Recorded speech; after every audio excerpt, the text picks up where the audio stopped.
폭풍의 이름이 되다. 1993년 4월 22일 광주에서 태어난 류화영은 대한민국 걸그룹 티아라의 전 멤버로 K-팝 역사에서 가장 오랫동안 논쟁의 중심에 남아있는 이름 중 하나다. 그녀는 단순히 한 그룹을 떠난 아이돌이 아니었다. 류화영이라는 이름은 팀의 이미지 붕괴, 팬덤의 분열, 그리고 여론의 전쟁을 상징하는 키워드가 되었다. 애초 티아라는 청순하고 예의 바른 이미지로 빠르게 대중의 사랑을 받은 걸그룹이었다. 그러나 예상과는 달리 류화영이 합류한 이후부터 그룹의 분위기는 조금씩 달라지기 시작했다. 그녀를 둘러싼 논란은 단순한 개인 이슈를 넘어 K-팝 역사상 가장 큰 폭풍 중 하나로 성장했다. 사람들은 묻기 시작했다. 과연 아이돌 대기실 뒤에서는 무슨 일이 벌어졌던 것일까? 누가 피해자였고 누가 상처를 입었으며 혹은 모든 것이 여론이 만들어낸 전장이었을 뿐일까? 이 이야기는 왜 아직도 끝나지 않았는가? 그 질문의 답을 찾기 위해 우리는 다시 처음으로 돌아간다. 무대를 꿈꾸지 않았던 소녀 K-팝 무대에 오르기 전 류화영은 전혀 다른 꿈을 품고 있었다. 그녀가 진심으로 원했던 것은 가수가 아니라 배우였다. 어린 시절 연기자의 꿈을 이루지 못한 어머니의 영향을 깊게 받으며 자란 화영은 자연스럽게 연기라는 세계에 빠져들었다. 가족과 함께 드라마를 보던 시간은 그녀에게 또 하나의 비밀스러운 세계였다. 그녀는 거울 앞에 서서 배우들의 대사를 따라했고 장면 속 감정을 흉내내며 연습했다. 슬픈 장면에서는 실제로 눈물을 흘릴 정도로 몰입했다. 그 열정은 순간적인 호기심이 아니라 어린 시절부터 이어져 온 확고한 열망이었다. 그러나 그녀의 첫 무대는 촬영장이 아니었다. 화려하지만 훨씬 더 냉혹한 아이돌 세계가 먼저 그녀를 맞이했다. 회사는 그녀가 랩 스타일과 잘 어울린다며 배우가 되기 전 아이돌로 먼저 도전해보자고 제안했다. 예상치 못한 선택이었고 그 결정은 그녀의 인생을 완전히 다른 방향으로 이끌었다.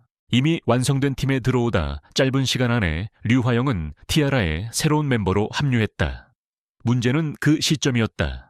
티아라는 이미 정상급 인기를 누리고 있던 그룹이었다.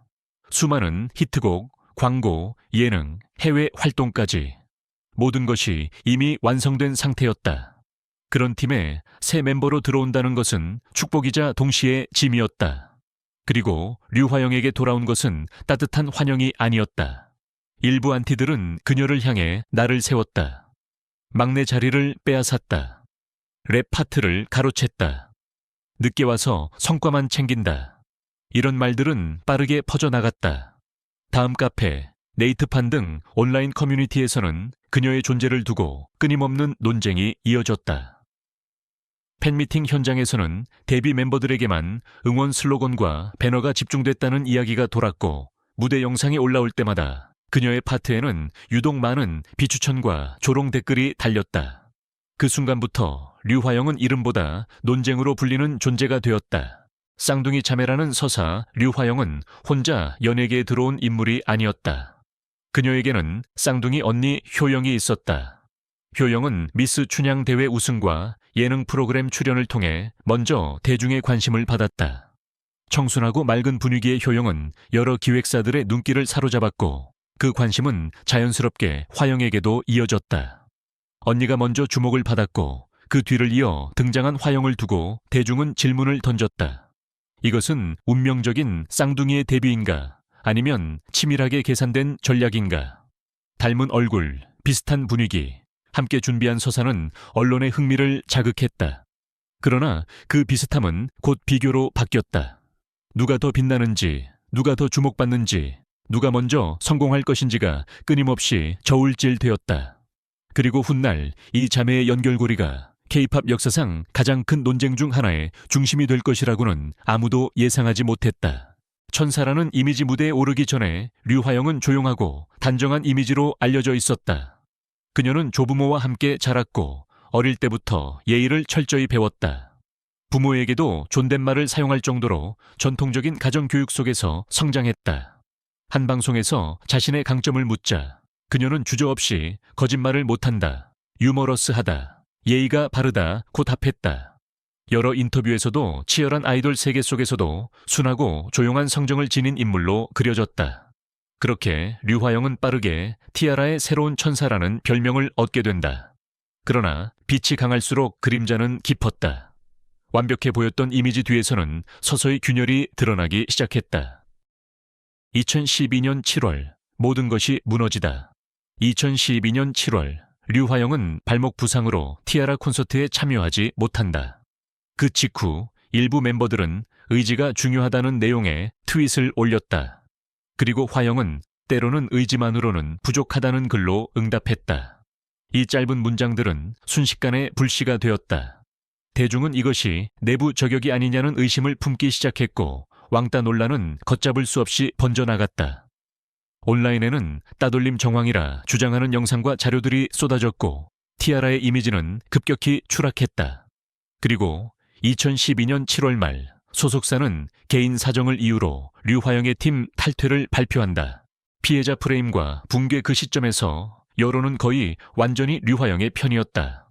그녀는 상처받은 피해자로 여겨졌고 왕따 피해자라는 표현이 인터넷을 뒤덮었다. 광고, 방송, 각종 활동이 연쇄적으로 취소되며 티아라는 큰 충격에 빠졌다. 많은 사람들은 이 사건이 이미 결론난 이야기라고 믿었다. 피해자는 정해졌고 가해자 역시 분명하다고 생각했다. 그러나 이야기는 거기서 끝나지 않았다. 시간이 흐른 뒤 드러난 또 다른 이야기. 시간이 지나며 여러 메시지가 공개되었다. 그 메시지는 당시 막내였던 아름에게 보내진 것으로 알려졌고 위협적인 내용이 담겨 있었다. 해당 메시지는 뮤직뱅크 녹화를 앞둔 시점에 전송된 것으로 전해졌고 아름은 큰 불안을 느껴 다른 멤버들에게 도움을 요청해야 했다고 한다. 이 사실은 한때 유일한 피해자로 여겨졌던 류화영의 이미지를 크게 흔들었다. 사람들은 다시 질문하기 시작했다. 정말 이 사건은 한쪽만의 잘못이었을까? 이후 일부 전직 스태프들의 증언이 이어지며 여론은 더욱 복잡해졌다. 일본 콘서트 전 병원 진단, 깁스 착용을 둘러싼 이야기, 연습 과정에서의 갈등 등 다양한 주장이 엇갈렸다. 2017년 이후 공개된 정보들은 이 사건이 단순한 왕따 논란이 아니라 훨씬 복합적인 갈등의 결과였을 가능성을 시사했다. 끝나지 않은 이름. 류화영은 이후 배우 활동과 개인 활동에 집중했지만 논란은 쉽게 사그라들지 않았다. 추가로 불거진 사건들은 그녀의 이미지를 다시 흔들었고 활동은 점점 줄어들었다. 방송과 SNS 노출을 줄이며 조심스러운 시간을 보내게 된다. 지금도 티아라 사건이 언급될 때마다 류화영의 이름은 커뮤니티와 SNS에서 반복적으로 소환된다. 스캔들은 시간이 지나면 희미해질 수 있지만 그 뒤에 남은 질문과 교훈은 사라지지 않는다. 그리고 바로 그 점이 이 이야기가 아직도 K-팝 역사 속에서 끝나지 않은 논쟁으로 남아있는 이유다.